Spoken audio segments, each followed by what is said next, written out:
Just thinking about it. Hello and welcome back, everybody, to UKED's HQ. It's great to see everybody here. I have a lot to get through today. We have a lot to get through. I don't know about you guys, but I'm even like more excited than normal about this band. I don't know, like I'm always jazzed about what we're doing together, but some days the mix just sort of clicks and everybody sounds great, and it just makes me want to wear my denim jacket with pride. So welcome back, and thanks for all your hard work on the songs that you've been part of. If you haven't been part of a song yet, but you're just tuning in, then you're in the right place. There's no pressure, but if you want to jump in on anything, anytime, that's what we're here for. And we are not done yet. We are on, what is this, number 7? So we're getting toward the last part of the album, but there's still quite a bit of music to play together. So the end is in sight, but we still have to get through that last 30% or so of the recording. This is the part where like it's relatively easy. As hard as it is, it's relatively easy to get a project to 80% of the way done. And that's why my kitchen looks the way it looks. I think we can all relate to the 80% rule, you know. But sort of like the last 20% of the project takes 80% of the effort. So I'm not under sort of any illusions that we're just going to coast in for a smooth landing, but it does kind of feel like that right now. I'm kind of living, I'm loving that illusion because things are going really well and the music is really happening and you guys are doing great. I love to see all the activity on Slack and all the merch and all the stickers and you know, everything that's happening, all the team spirit. Go UKEDs. So let's do our usual thing. The rehearsal is going to be in 2 parts. We'll listen to the latest mix for this one. That's Sure as the Morning, and we'll probably listen to it twice because that's what we do. And then we will pick up our ukes and learn some new stuff for Oh Cecilia. That's going to be a headbanger. So lots to get through today. Why don't we start with Sure as the Morning? Let's just listen to it one time. Put your headphones on. I'm going to stream this in stereo. I really am going to do it. It sounds so much better in stereo. Put your headphones on if you have them. I suggest cranking it up as high as your parents will allow, and enjoy the mix. We'll listen to it once without any more preamble from me, and then we'll chat a little bit and listen to it again. Okay, so here's how you do that. Yes, I have done this before. Yes, we accept collect calls. Okay, here it is, and here's Sure as the Morning. Go UKEDs.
Cloud. Whoa, whoa, whoa.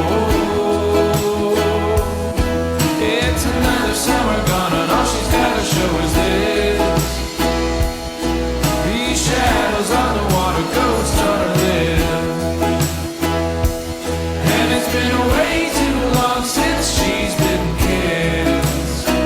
Since she's been kissed.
Whoa.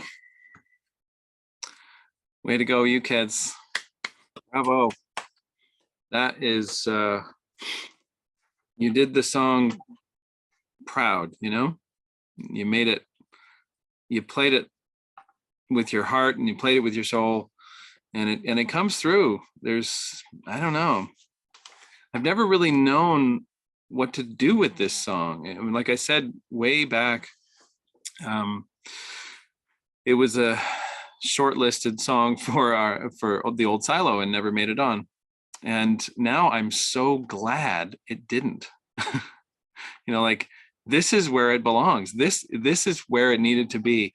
And I mean, once I heard that ending, once I heard the mix on the ending and all the parts together, all those harmonies, it was just like, just this sort of tidal wave of just emotion and sound. And sometimes, I don't know about you, but sometimes you don't know why a song makes you emotional. Like, it's not like this is a song about my dead cat and you're like, oh, I had a dead cat too, I'm so sad. Like, you don't like make the connection necessarily one-to-one with what the song is about and some experience that you had. There's something much more subterranean about the vibe. And the ending of that one for me is one of those moments where I don't even, I mean, I have my own little theory about the image and what it's about, but I'm not even totally sure. Not even totally sure what I meant by that. And yet it affects me. And when I hear you guys sing that, it just sends me somewhere else. I don't know. That ending for me is just one of the highlights of the whole project. So, but enough about why I love the song. Why do you love the song? A handful of people mentioned that they really got into this one. Any comments or questions? Now that you've heard it once, we're going to hear it again, but any comments or questions at this point?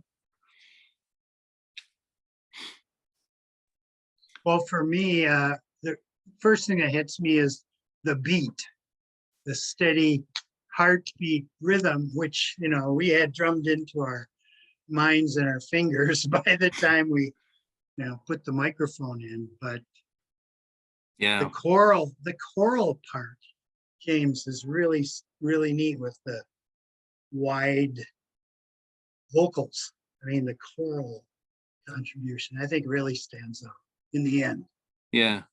And I, I've only written one other song like this that has, I guess you could call this structure A, B. In other words, it has a thing and then it stops that thing and does another thing and it never goes back to A. You know, so often 99+% of the time with all artwork, but especially music because it's temporal, we have a return at the end to something that we had at the beginning. It's very satisfying, kind of unity that you feel and sort of completion, a sense of finality that you have when you come back to the beginning. So A, B, A is much more common in songwriting, or A, B, C, D, E, F, G, A. You know, that's also very common if you're Mozart or somebody who really goes off on a tangent, but you always come back to roost, you know, and there's something so satisfying about that. And yet sometimes you just leave it hanging, you know, and that's what we've done here. And there's an open-endedness about it that I think invites even more, I don't know, it invites the listener to enter into it even more. There is no conclusion.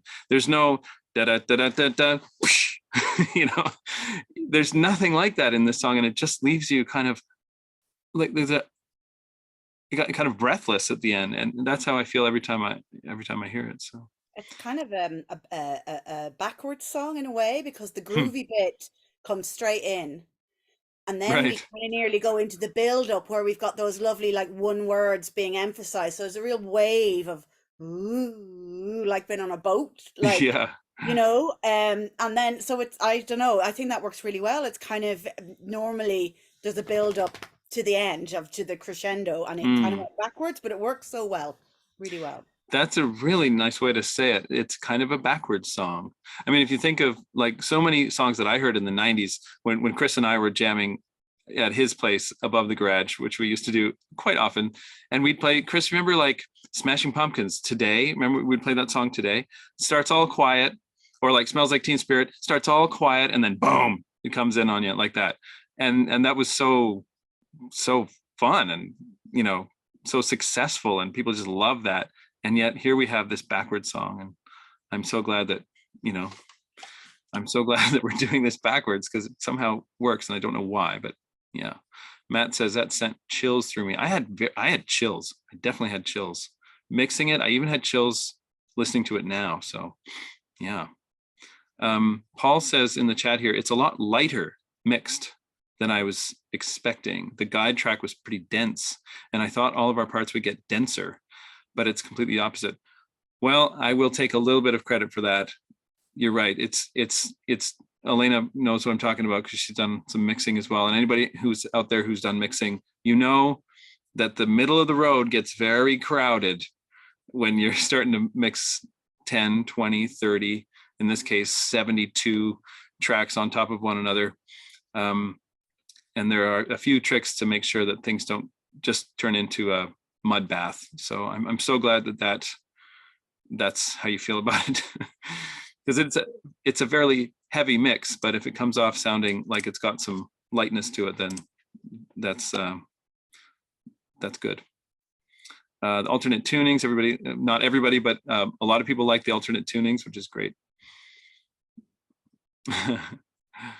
Yeah, way too long since she's been kissed. I'm just going through the chat here. BE tuning. Stefan was saying it was inspiring to try the BE tuning on the baritone. Yeah, there's some confusion. Is it BE or EBEB? It's BEBE on the baritone, and it's the opposite on the other sizes. So this is one of the things where you are definitely going to get confused if you have even a little bit of dyslexia in your genes. You will definitely get confused, but the sound is so worth it because I mean the tuning is just so beautiful. So yeah, great. I will say there's some interest in the mixing. It would be fine. Somebody was saying maybe you can release the stems at some point so we can play around with it. And you know, Stacy was saying you could release the stems, which are just, it's a fancy word for the layers of the music, and then walk through how you brought them together. That would be kind of an interesting thing to do as a separate session at some point, just for people who are interested in that, because it's like watching paint dry if you're not interested in that. But you know, I'm not a professional mixing engineer, but I've done a lot of it professionally. So go figure. And I think it's fun because you get to hear it coming together. It's like watching somebody knit. You're like, where is this going? It's just, they're just sitting there doing this all day. And then this is so boring to watch, and poof, then they got a sweater. You know, that's what mixing is like. It's just like boredom, boredom, boredom, boredom, boredom, and then sudden release of the most beautiful thing you've ever heard. Right. So yeah, maybe we could schedule that for some time just for people who are interested. Yeah. Max says, I love watching paint dry. I'm so glad, Max. You're easily fascinated. I like that. And Rob says, at the beginning, you did mention the possibility of some sessions on recording and mixing. Yeah, Chris and I decided that the process of actually watching the mix come together, which takes hours and hours, would be just so incredibly dull. So we decided against that in the end, in favor of this kind of review session. But as we get closer to the end of the project and looking, sort of standing back from it and seeing the whole thing laid out in front of us, that would be a fun thing to do, to go in and sort of look back on things and to see how they were put together in more detail. Once we sort of come up for air, you know what I mean?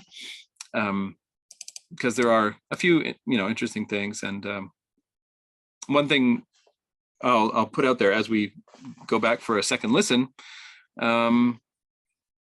one very small thing that I tried on this mix was to actually change the amount of reverb as we head into the chorale at the end. So the whoa, those vocals are fairly tight. Like you can imagine them being in a living room, or not a bathroom, not that small, but like a living room with a little bit of reverb to them. And then once we get to the chorale, it's almost like the whole thing, we just channel surf into a cathedral, and you get this much more expanded reverberant sound, which is unusual to do in the course of a single song. But I felt that it really worked well, given that we are sort of changing tracks, like a train just sort of jumping to a new track in a way. So little touches like that were you know, you probably don't notice them, but they may have an effect on you anyway, as you sort of just take it in. So, well, why don't we have another listen? And then we'll move on with our lives. But I will say, I did make a couple of notes before we have our second listen. I wanted to say, really nicely done. We got a really good groove on this, and bravo, I have to say to everybody for getting that alternate tuning to stay in tune for the most part. You know, that's a lot to ask, especially if you only have one uke, you know, in the high fourth tuning, and you know, to get it to stay in that tuning. I know we had at least one broken string, but you did really well and just persevered. And I actually did the least amount of editing on this one of all the songs that we've done together, meaning that I didn't have to sort of cheat things or move things rhythmically. You know, it's very hard when we're not all in the same room together. We can't cue off each other's body movements and body language, or having a conductor. And so it's like recording, you know, blind in a sense. And so I sometimes have to make little moves to make us all sort of start together and end together. This one, I didn't have to do hardly any of that at all. So I think that means we're getting better. I think that means you're getting more used to the process and the material. And so I wanted to say high five for that. I will say that the ends of words were a challenge, especially S's. And this is partly my fault for not having a crystal ball and imagining that we were going to do this with, you know, 100 singers. But when you get into that chorale, it's, oh, God as my witness, I've waited too long, the t and the s. up and down the road on that hillside, wringing my poor hands. You know, like there's all these S's in that first half of the chorale. That was the hardest part of actually mixing this. That took the most amount of time. Is, you know, some people sing their S's, wringing my poor hands. You know, and if we were together in the room, we would all feel that like, oh, maybe I should stop my S now because everybody else stopped their S. But when you're on your own, you don't have those cues. And so one of the challenges of this very strange and wonderful project is that, you know, we don't know what each other sounds like until it's all over. So if we do another more lyrical piece again, that's something that I'm going to focus on more in the rehearsal, just closing words at a specific time, because we didn't talk about that at all. The fact that it worked out as well as it did is, I think, just a testament to you guys and your instinct for that. So let us hear it again, and I will make sure to post this mastered version on Slack as well. So let's do it. Where is it? Here we go. Let's roll it back, and I will share my player. Finally figured out how to get a visual on the player. And I'm just going to double check that it's in stereo, because man, this is one you want to have in stereo.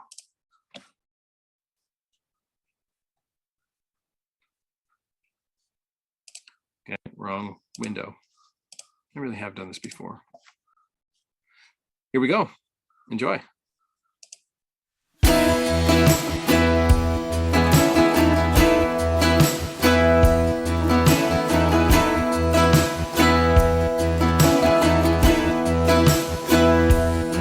She's got her toes in the river. She's got her mind on her lover. Whoa, whoa, whoa. 1,000 miles in between them. She's got her hair in a ribbon. Whoa, whoa. It's another summer gone, and all she's got to show is this. These shadows on the water, ghosts on her lips. And it's been way too long since she's been kissed. Since she's been kissed.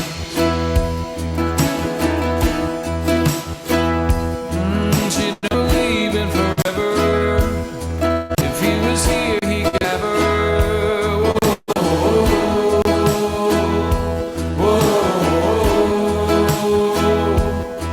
But he's a rover and a night owl, with a head like a thundercloud.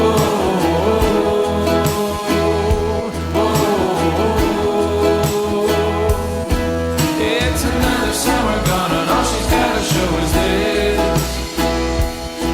These shadows on the water, ghosts on her lips. And it's been way too long since she's been kissed. Since she's been kissed.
Thunder. Too dramatic? Nah. Bravo, everybody. That was pretty epic. And I think it brings a really nice flavor to the album that we don't have on any other song. So, way to go. So, what should we do next? You want to play another song? Oh, everybody can hear me okay? Am I crackling? Oh boy. Hold on, let me see what I can do.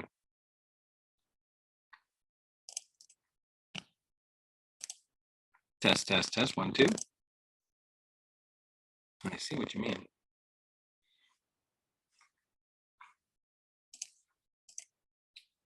Give me 1 sec.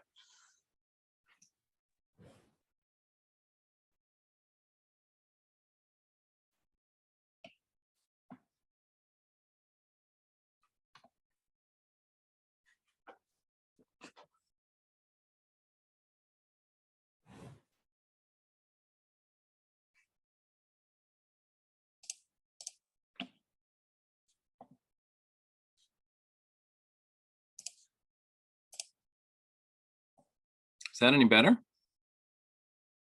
Okay. If in doubt, unplug it and then plug it back in. Okay.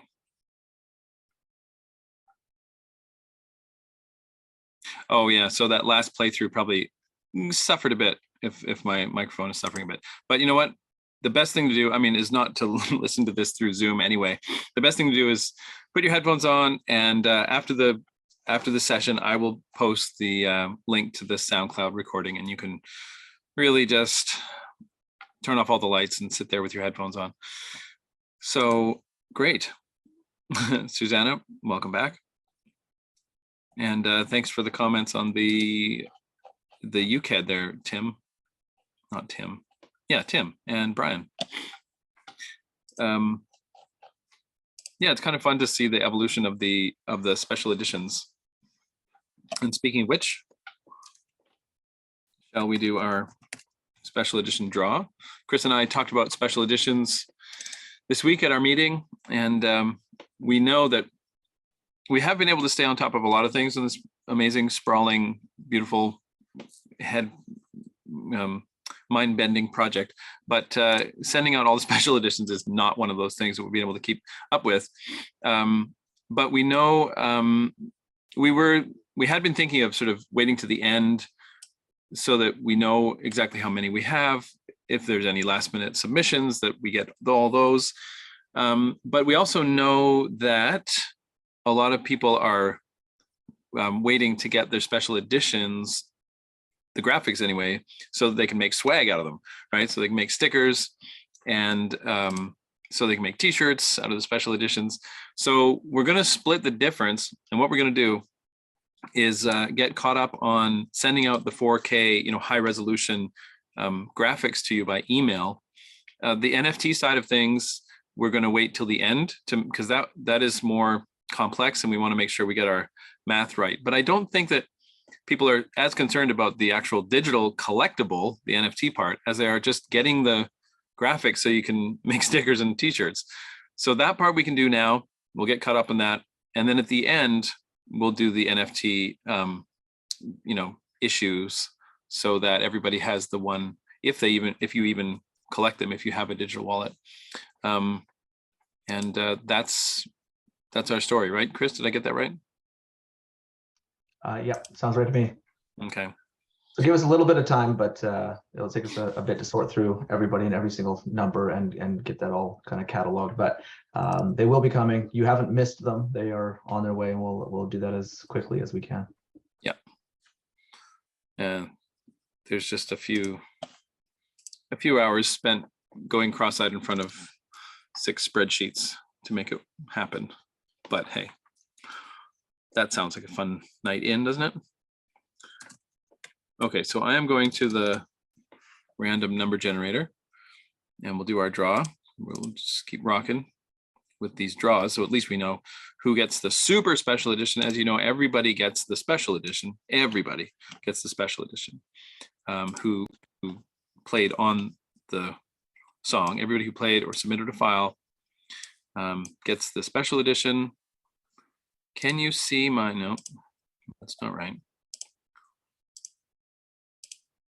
Okay, so this was Sure as the Morning. Can everybody see the list of files? Okay. Okay, well, this is very confusing. Random.org. Let me just see how many we have. I don't want, no, Zoom, get out of my way. Okay, I'm just gonna say from here to here is how many files? 176 files. So we need a random number between 100, between 1 and 176. So we go back to here. 174, James. Oh, did I get that wrong? Yep. Oh, 174 items selected. I see. 176, including the folders.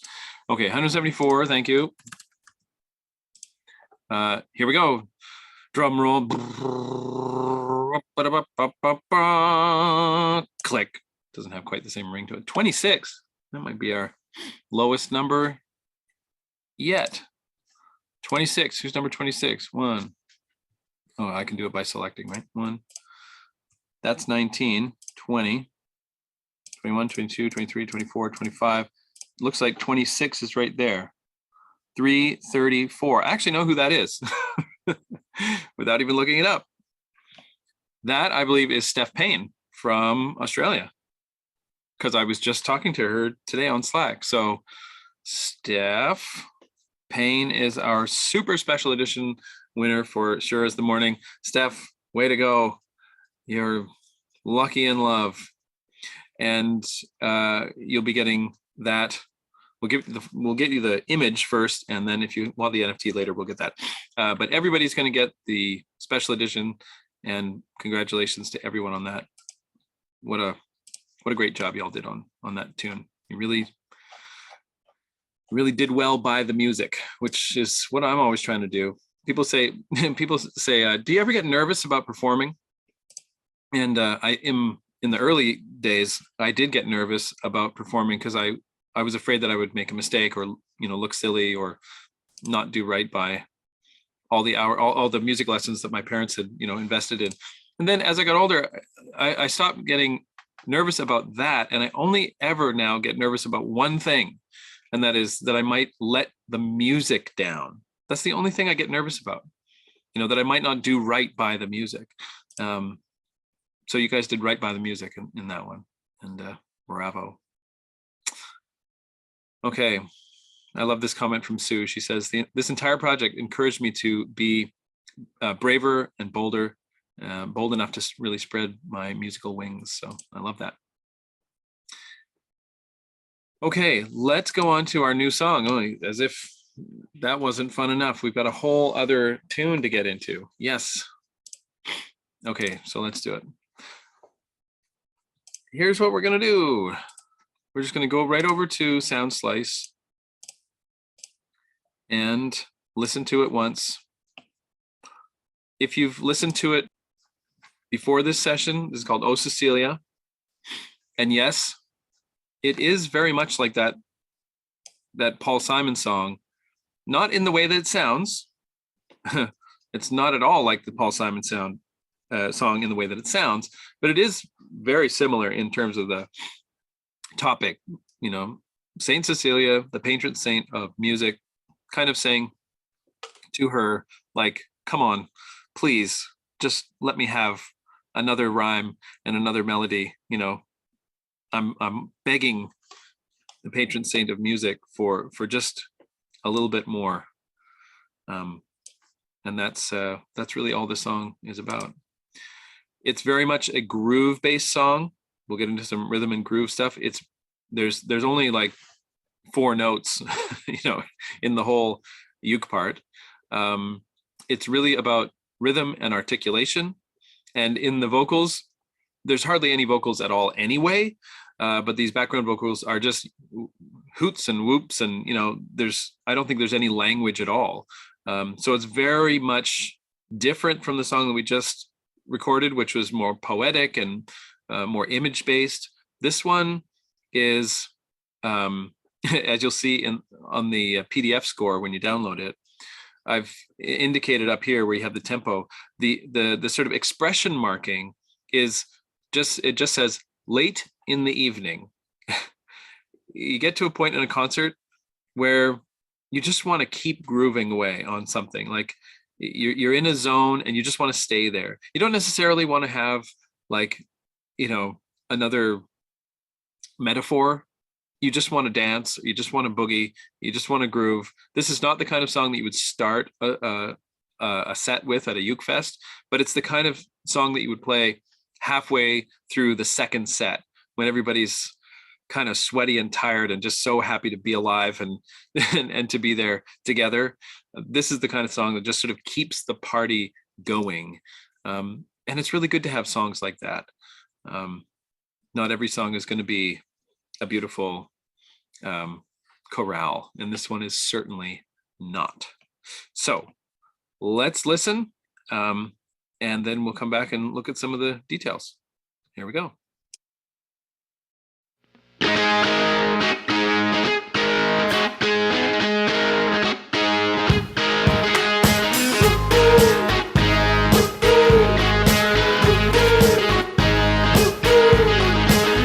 Oh, Cecilia, I'm on my knees and I'm rhyming a melody. Oh, Cecilia, I'm on my knees.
Yeah.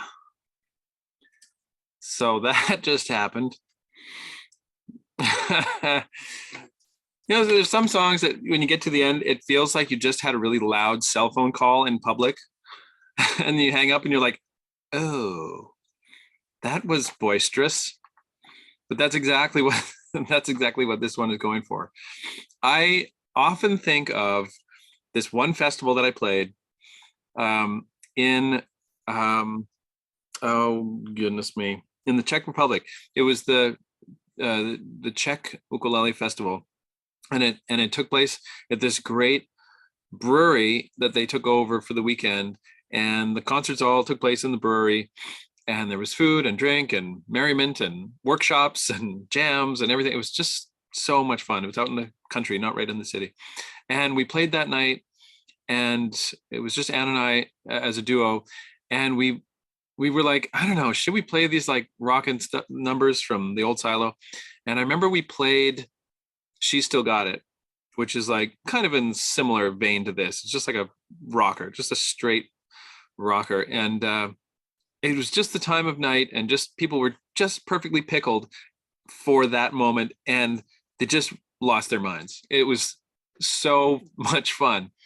But here's the thing. What are you going to do after that? Like, what do you do after you hit the ceiling with people and they're like, whoa, and then you're like, and now I'd like to play you something completely different. It's like you want to capitalize on that momentum that you have. So just having like one rockin' song in your bag is not really enough. If you're going to have one, you have to have two to capitalize on that momentum. And I every time I hear this song, I'm like, I just wish I was back at that festival and that I could play that one rockin' number and then hit them with this. This song is like the quintessential keep the party going, keep the momentum going song in your set. So it's fun. It's fun and functional. I'm always thinking of how it plays, in an actual set list. So right off the bat, are there any questions about this? I mean, I have lots to say about this, but I have lots to say about most things uke heads related. Are there any questions that come to mind right away, other than why is there another tempo marking there? That's obviously a mistake. Yeah, not much of a question, James. I was just going to add in, I noticed in the chat, Jenny and I both first picked up on the 7 flats in the key signature there. So thank goodness that you've written in there as well.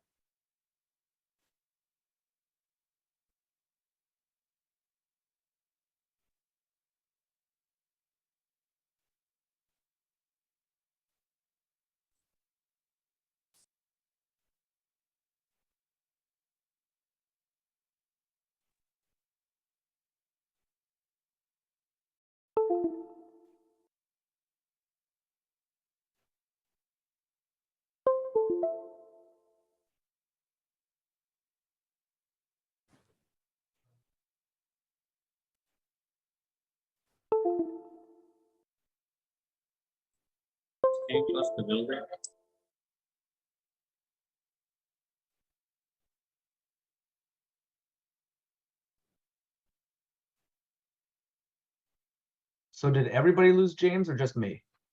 Yeah, no, he gone. It looks like he's Okay. trying to come back. Okay, good. Oh, he's trying to connect.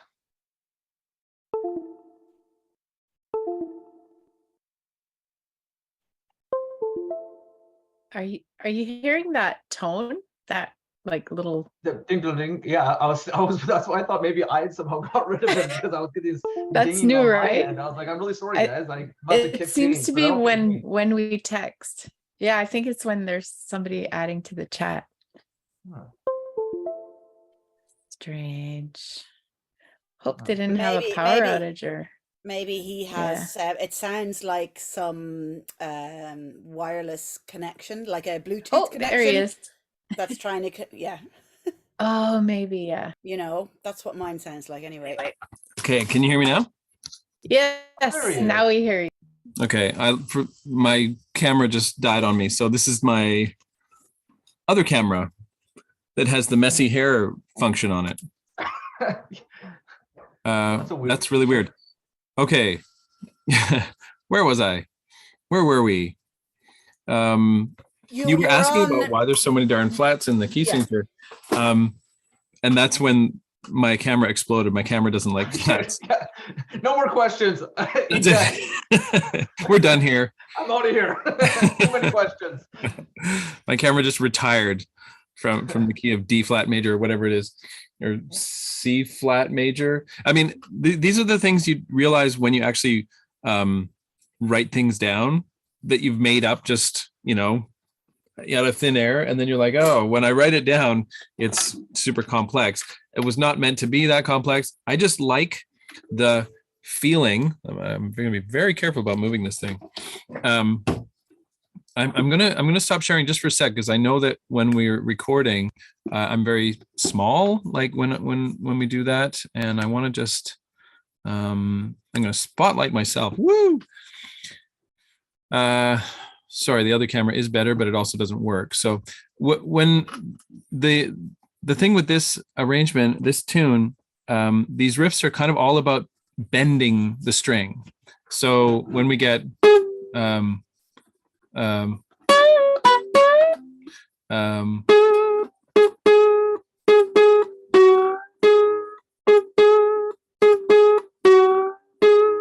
we want to have these scoops. Dun, dun, dun, dun, dun, dun, dun, dun, dun, dun, dun, dun, dun. Kind of all these bluesy touches. And so that determines more what the key is than anything else, because you want to be in a place where you can bend the string and you don't want to have an open string at that place. So I just like how it feels here on the fourth fret of the second string, and then pushing on the second fret, pushing up toward the ceiling like that. I mean, if I had to do it all over again, I'd probably move it up a little bit so that the tension under that first finger is not as much, because it is quite a bit. You can pull down toward the floor if that's more, if you get more strength in your hand that way. You can also find the same notes on the third string. This is not how the tab is on the score, but it's always an option to go to the next string further up, because of course the least tension you're going to get is right midway up the string. That's where the string is the most pliable. So in this case, you can either stay here and go fourth fret and second fret on the E string. The riff is just ba ba ba ba ba ba da ba ba ba ba ba da, like two notes. That's it.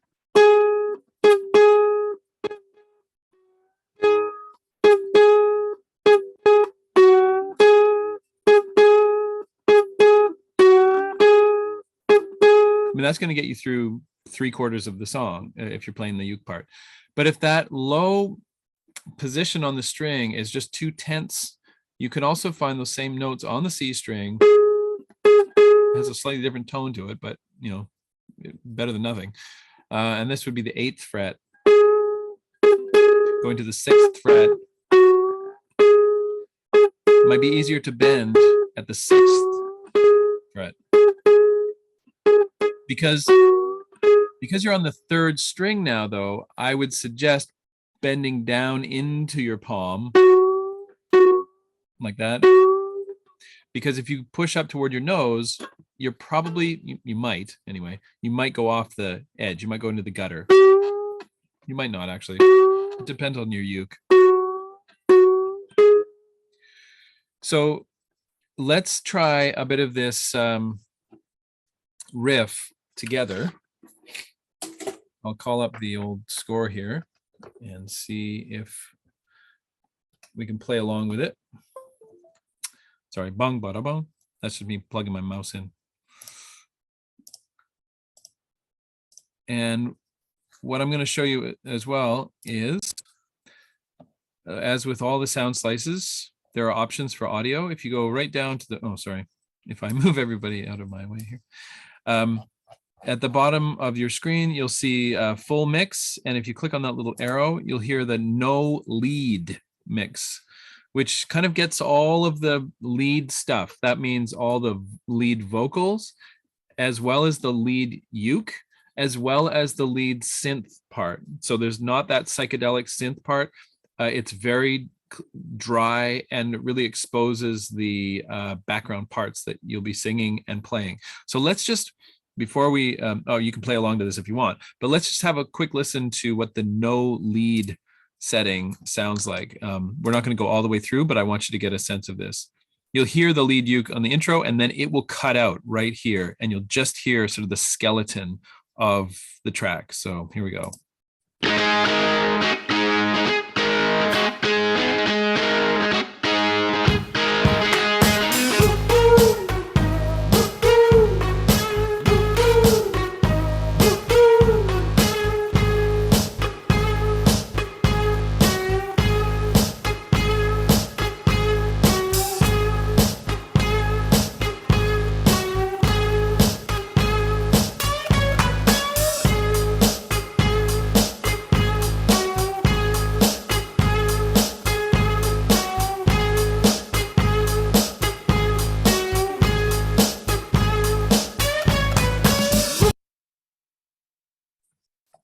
Okay, so that's probably the one to focus on as you're learning the part, right? Because you can really hear what's happening. So let's just let's just do that main riff, which is bum bum bum bum bum bum bum, and that's where the main vocal is singing. Sorry, it's split across two lines there, but you know what I mean. Let's try it together, starting on the 4th fret, or if you're looking for the alternative, that would be the 8th fret on the C string. I'm going to play down here on the 4th fret. I noticed that over the course of the last few days, as I've been recording these parts, the nut of the uke right here that I'm using, because it's not glued in, it's floating, it keeps pushing up and out of the slot because I'm doing so much bending. It's actually pushing this piece of bone or whatever it is out of its place. That's when you know you're doing a lot of bending. This month is all about bending. And yes, you're going to feel it in your fingertips, but you know, it's really worth it for the sound that we get. Let's try it together. We'll just loop this section here. 1, 2, 1, 2. Let's try it together.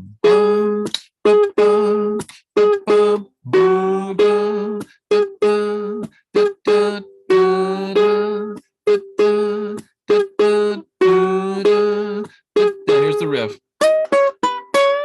Woo! That riff. Let's try those notes there. 6, 4, 2, 4. My turn, then your turn. 6, 4, 2, 4 with a push. And what I mean by push, I'm talking about pushing the string up toward the ceiling so that it rises in pitch. Right? My turn. 1, 2, ready, go. 1, 2, ready, go. 1, 2, ready, go. Now, when you're bending, you want to make sure you are on your strongest finger, your strongest possible finger. For me, I've always found that I really like bending with my ring finger. I might not hang from this finger, you know, from a rock face, but when it comes to just the way that you're able to pivot your hand when you're bending, remember, bending the string does not come from the fingertip. The fingertip is kind of the last thing. It actually comes from, the way I do it is to anchor the neck of the uke against my hand, then it's the side of my hand, and then I'm pivoting the entire hand and pushing with that finger. It's really the muscles in the ring finger itself are fairly passive. And it's the entire hand that's twisting like this and pushing the string up, pivoting on the side of the uke. And that's why I'm able to bend a little more than I would be able to if I was just using the little muscles in my finger and my fingertip, I'm really pivoting against the side of the uke. Like that. It's going to hurt. I can see Chantel going, ow, right? But it's also going to be worth it because it's going to sound really cool. Now, over here, we'll give your fingers a rest just for a second. Over here, we get an example of the main riff, which this is really fun for me because maybe for the first time in this whole project, we actually get to riff on the same thing together. My uke that's big and bold and plugged into the amp or whatever, and your collective ukes are all in lockstep with this riff. That riff is something that we all get to play together at the same time. And I think it's going to sound really amazing because I'm playing it an octave lower than you. You're playing it in the uke octave. I'm on the baritone. And it just sounds mighty together, So let's try this together. It's 4, 6, 2, 3. We're going across.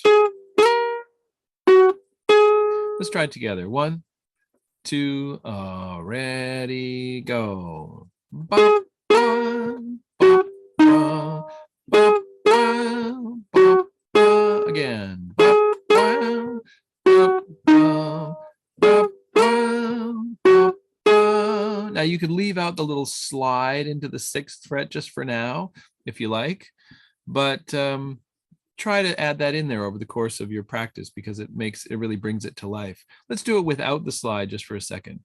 I like to start on my ring finger there with that first note on the 4th fret. I like to start on the ring finger because it makes it easier, I think, to set up for a slide.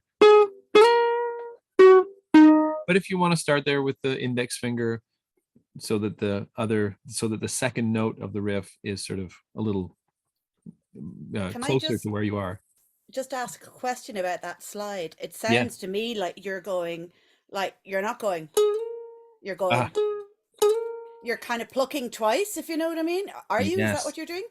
That's exactly what I'm doing. So I'm going to stop sharing just for a second so that you can see me a little more closely. Am I still spotlighted for you? Yes. This is the one time when I would like that nicer camera. And of course, we'll do the best we can. You're absolutely right. Was that you, Elena? Yeah. That's a great question. This is where notation doesn't always do justice to the sound. I think this is technically called like an appoggiatura or something, where you crush into the next note. It's like a grace note, but a grace note usually comes before the beat. An appoggiatura is crushed right onto the strong beat. It's not this. It's definitely not that. And it's not even this.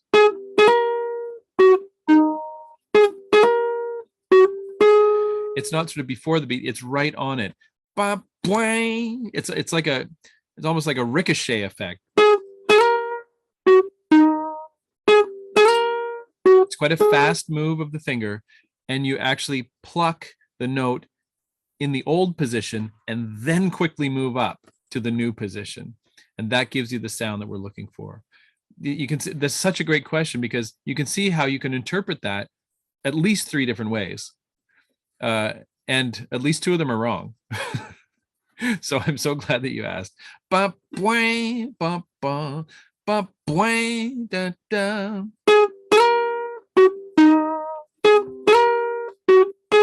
that's how we get that sound, by plucking on the old note and then quickly moving to the new note. Okay. Yes. So glad you asked that. Just making sure I haven't missed anything in the chat. Okay, so that is the main riff, and it comes back a few times. There's only one other thing that we haven't seen yet, which is, thankfully, the easiest part. And that is the ding. Sort of imagine like a bell just dinging. Where we have the time signature changes. Oh yes, here we go. Woo, woo, woo.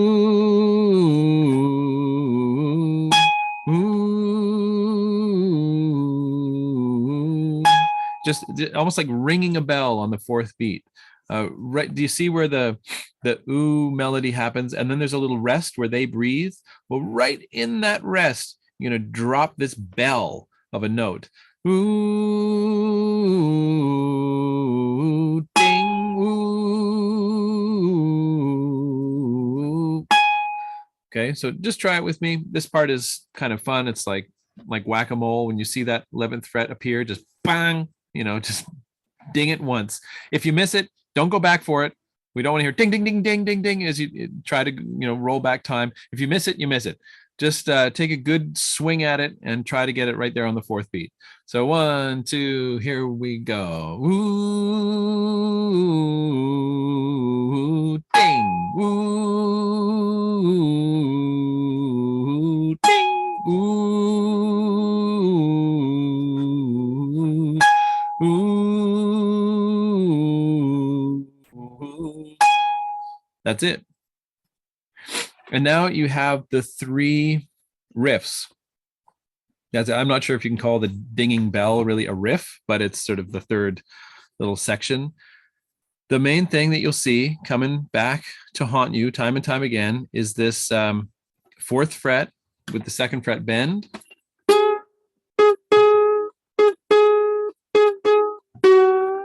That's one riff.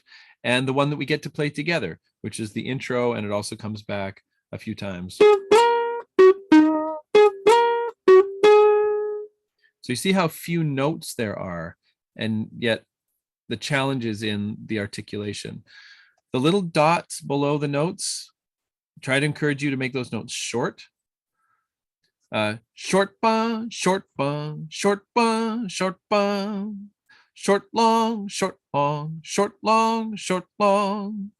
So it's not just rhythmically short, because these are 8th notes. I'm talking about like this one here, for example. It's not just a short note, it's a staccato note. So, I could play this exact rhythm, but I could play it smoothly like this.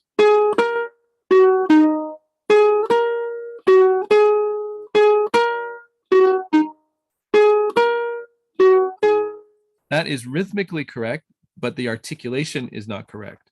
The articulation wants to be short, long, short, long.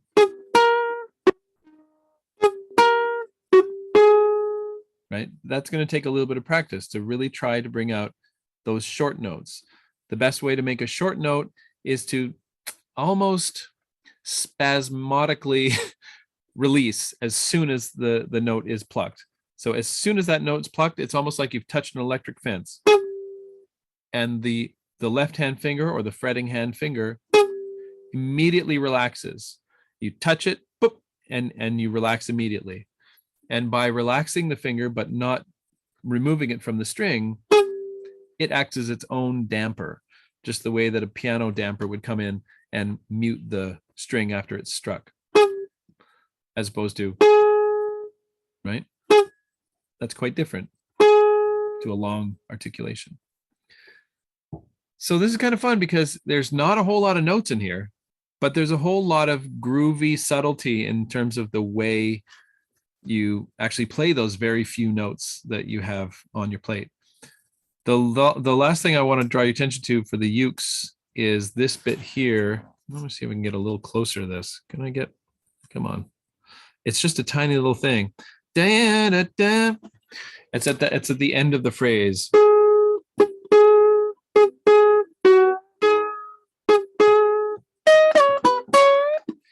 Now, that last one, again, we're pushing up. If it's a little one, do you see that tiny little one there? The intention is for the note that you're reaching toward, the note that you're pushing toward, the intention is for it to be a tone higher, one whole tone higher. I'm actually imagining that I'm going to bend it all the way up to this note.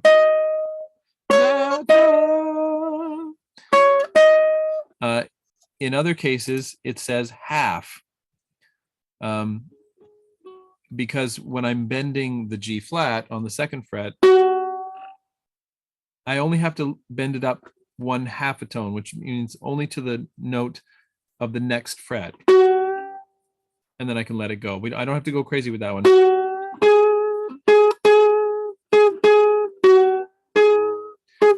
You don't have to get super technical with that. Just bending it at all is probably going to work. Not everybody has to be exact about this. But if you're wondering what the half as opposed to the little 1 numeral means, that's what it means. Okay, I'm sure somebody will have a question about that. Oh yes, sorry, to finish my thought on this little tag.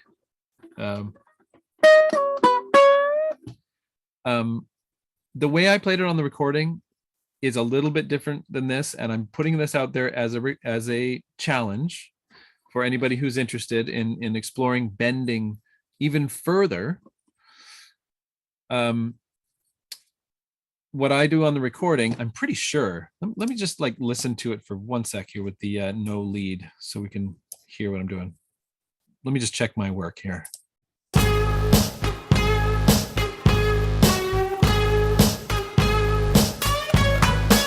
Yeah, I did it.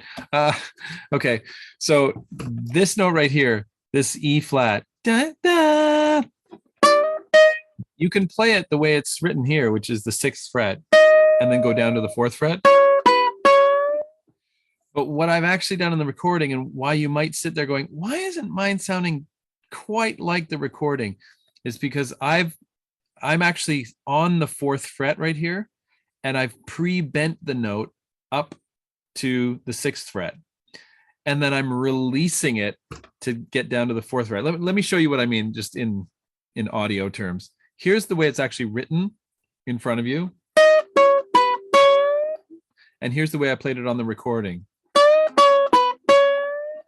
you hear the difference at the beginning? That's the way I'm playing it on the recording. I'm never, okay, let's put it this way. When the way I'm playing it on the recording, I never actually go to the 6th fret. I only get that 6th fret note by bending from the 4th fret, and that's called a pre-bend. I'm on the 4th fret, but very sneakily bending it before I even pluck it. Or at very least, right after I pluck it, I'm going there via the 4th fret. I never actually physically go to the 6th fret to get that 6th fret note. And that's why it sounds on the recording maybe a little bluesier than if you just played it the way it's written on the page. James, you did a podcast on that whole idea, right? Probably. It was I think the hardest, easy little song or something. Almost every note had a bend. Yes, that's right. I forgot about that. Second Thank you, season, Stephen. I think. I'll put a link to that on Slack. So if you're into the bends, then this is the month to dig deep on that, because yeah, you can, between this and that podcast and the song that I wrote for that podcast, that would be a nice little lesson plan for the month, to explore some really cool stuff. Yeah. Hey, James. Hey. Hey, a few of us are asking in chat, like a lot of us, our strings are super tight or stiff, and we can't really get to 6 from the 4th bend. Yeah. I wonder what strings you're using that are allowing that much bend. That's a good question. I think these are D'Addario. Usually I use D'Addarios. Are they fluoros or they're are fluorocarbon? I know that. They might be nylon. These feel kind of fluorocarbony, quite hard. So I think these might be fluorocarbon. I do like nylon as well. I don't know, I don't want to give you the wrong impression. Like, it hurts me. Like, this hurts me. I'm only doing it because I love the sound. Like, my fingers are dying here. And I've been recording these parts for like a couple of days. So I do think there's just a certain amount of endurance and just like, the expectation that, this is that bending thing that I do because it sounds good.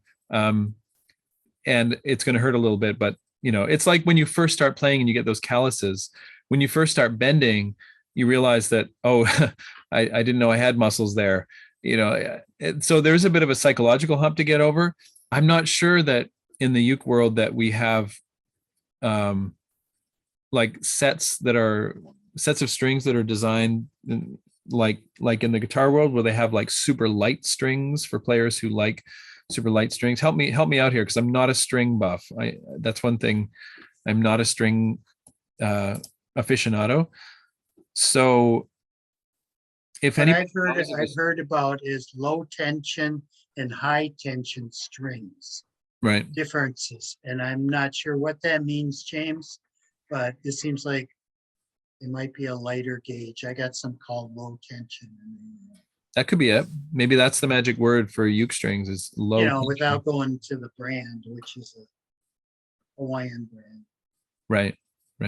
But anyway, I found also that it helps to bend the string with your wrist and not try to use your finger, because your finger will tire out much faster than your wrist will. Absolutely. Yeah, I couldn't agree more. That's why I do see people bending both ways. In fact, I just both ways, I mean down toward the floor and up toward the ceiling. I think it depends on what string you're on, because you're trying not to fall off the side of the plank there. I just recently saw a video of Django Reinhardt, an archival video of him, and he was bending down toward the floor quite a bit. Of course, his hand was just uniquely set up, uniquely disabled. So, I don't know if that's, it's hard to say, what the right direction to go. I like to go up primarily because I can do exactly what you were just saying. I can anchor against the side, and I can use the larger muscles of my hand and my forearm, to push like quite a bit further. Like you can see that and my finger, like there I'm kind of showing off and just sort of like as a flex, my finger itself is hardly working at all. My finger is just, it's not locked, but it's passive. You know what I mean? And it's the force is coming from the hand pivoting on the side of the uke and the bigger muscles of the forearm.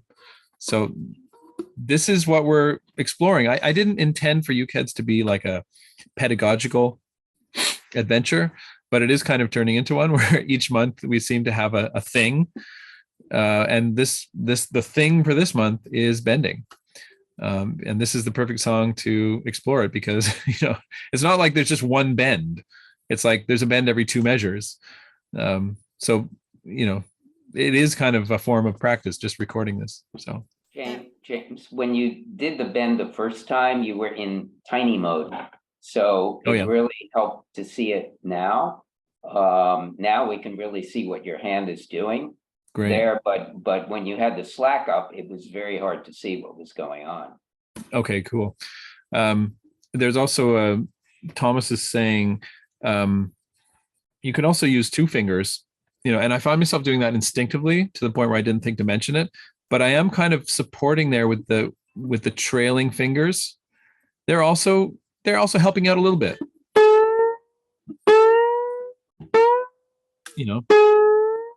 I can almost get 3 frets up from the 4th fret, and there's the nut starting to move again because I'm pushing on it so hard.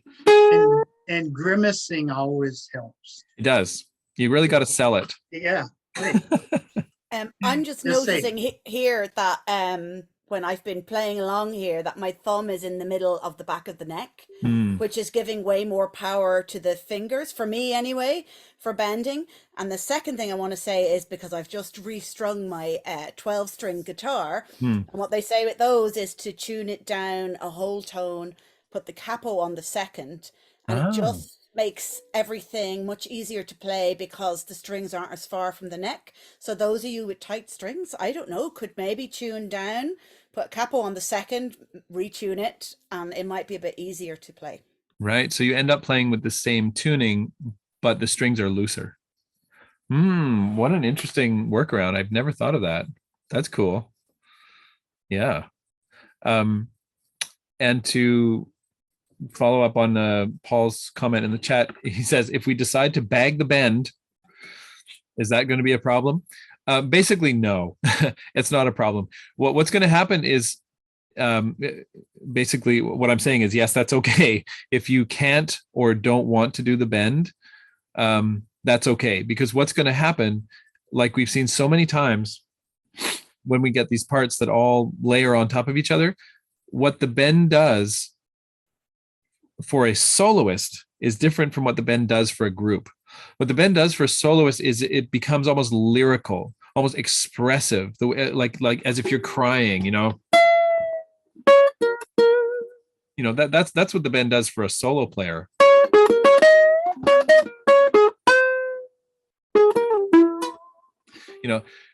It's very individual and very expressive.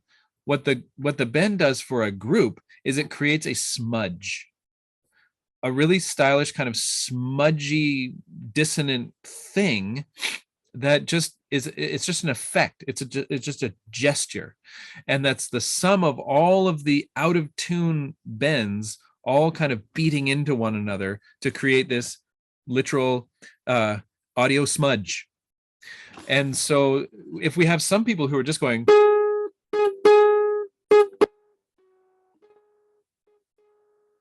and other people going,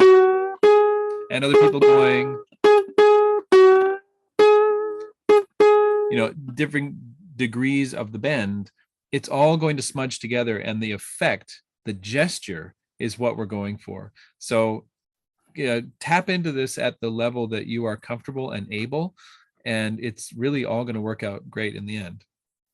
Trust me. It's worked out great 6 times in a row. So this is going to be no different. Who is that? It's Rob. Can I stick my neck out and just ask if this is capturing that one riff, if this is what you had in mind?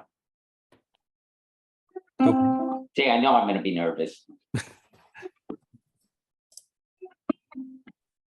Yeah, but the beginning bit, like that. Zoom is doing a really good job of canceling. I can't hear your uke at all. Oh, sorry. Wait a second. I don't have my original sound. Okay. Now I have original sound on. Okay. Try it now.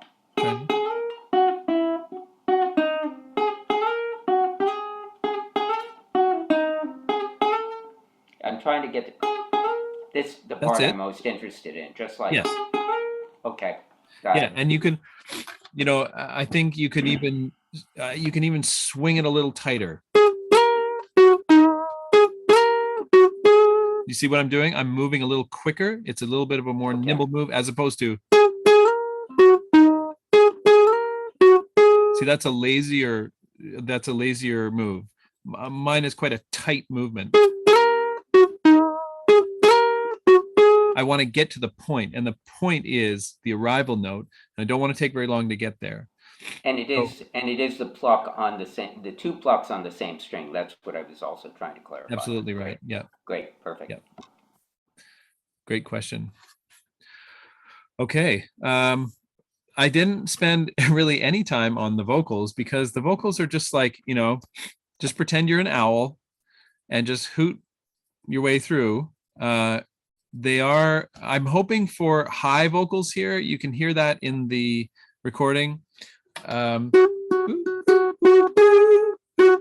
Or and with a little drop. Very owly. Okay. And so even for the men, if you can get up into your falsetto range, that would be cool. That's the effect that I was going for, and that's what you'll hear on the recording. If your range is down here and you're that's going to be fine too. I might mix that a little lower in the final result so that it doesn't get muddy, going back to that conversation we had earlier. I'm thinking more of a doo-wop kind of backing vocal here.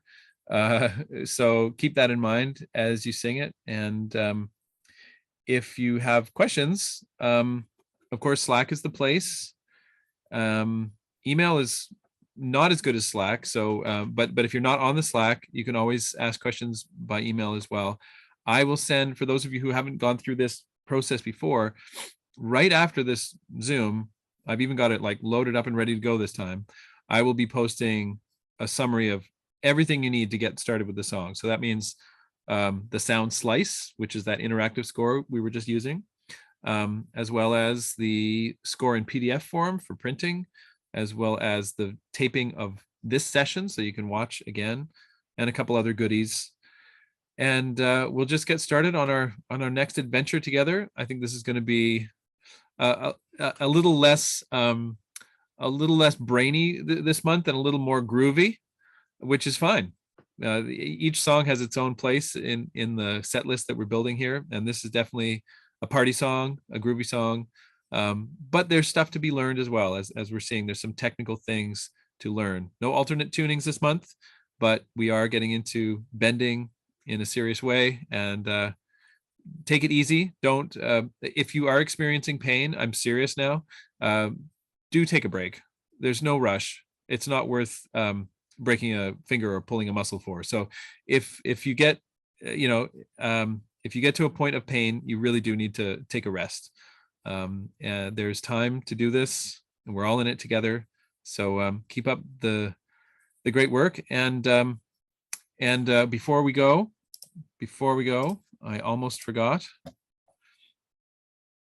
Let me see. I did everything on our little agenda that Chris and I have together, except a final wrap up. I want to say a big thank you to Gerald and Max for all their amazing work with the UCAD's world map. Isn't that amazing? Woo, these guys totally spearheaded that on their own, figured all the technical stuff out, did all the work to upload the names and also the images, and they're just doing an amazing job on that. If you're not on the UCAD's world map, which by the way, if you go to the UCAD site right now, ucads.com, right up on the top banner, the first thing you will see is UCAD's world map. So like it's right there for the whole world to see. It is opt-in. So you're not there by default just because you're a UCAD. You have to opt in for privacy reasons. And the way you do that is Gerald here, or Gerald or Max, are you here? Max, maybe you just want to say how people can join. There's Max. Yeah, here I am.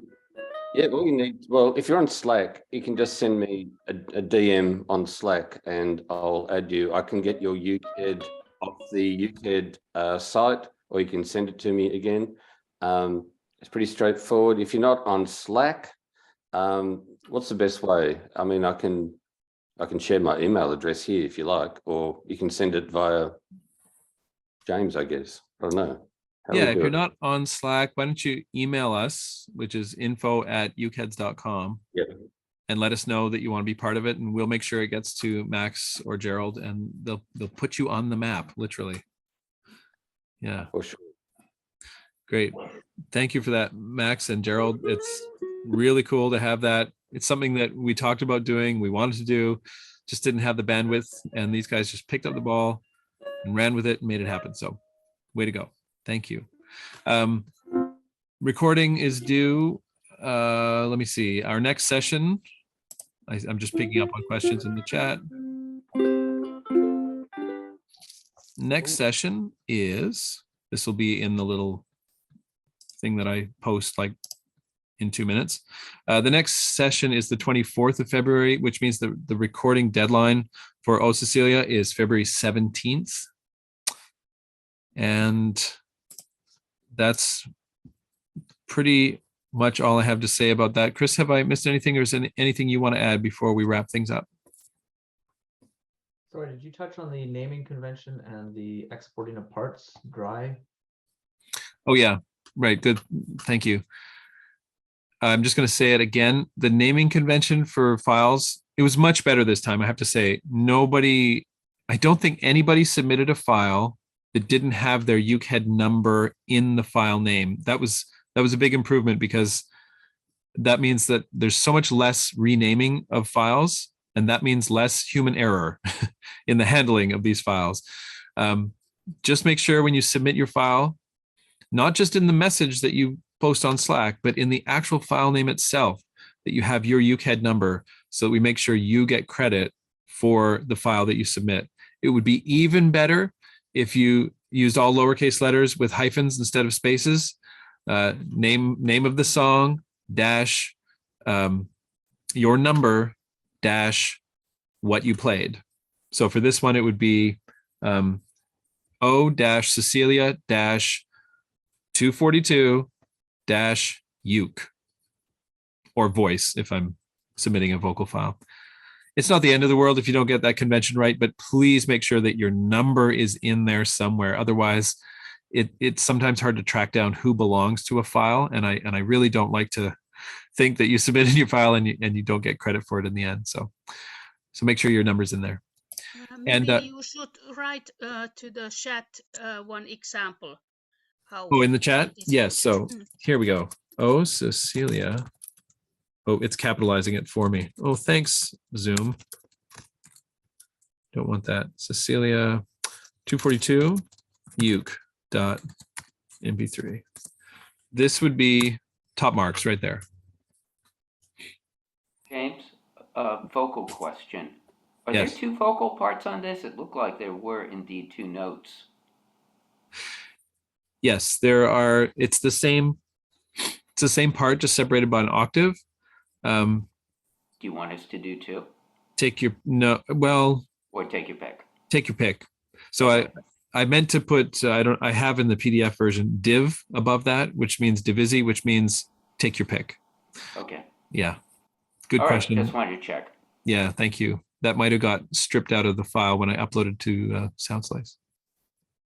Hey, did you just chat that just to Chris? It didn't go to everybody. Oh, I did. Thank you.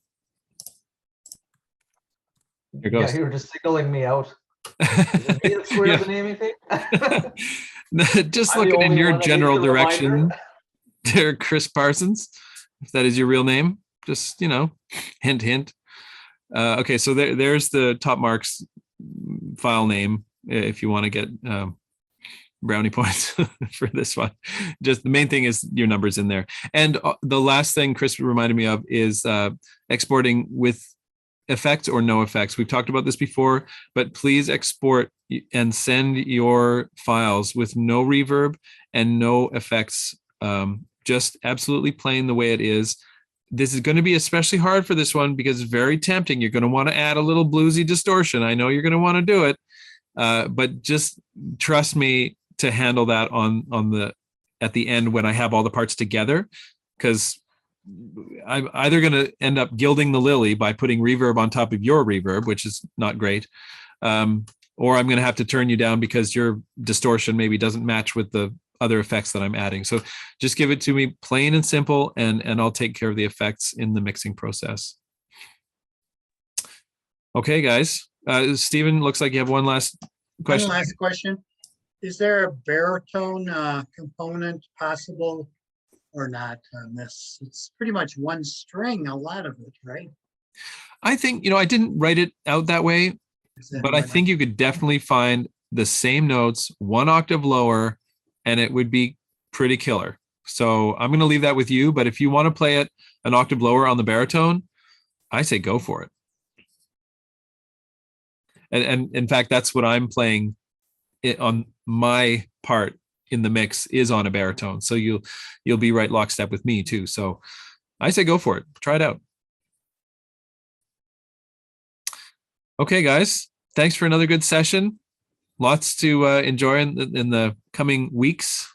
Thanks for being here. Thanks to Chris for being my wingman as always. I see John Atkins here. Thank you, John, for stopping by.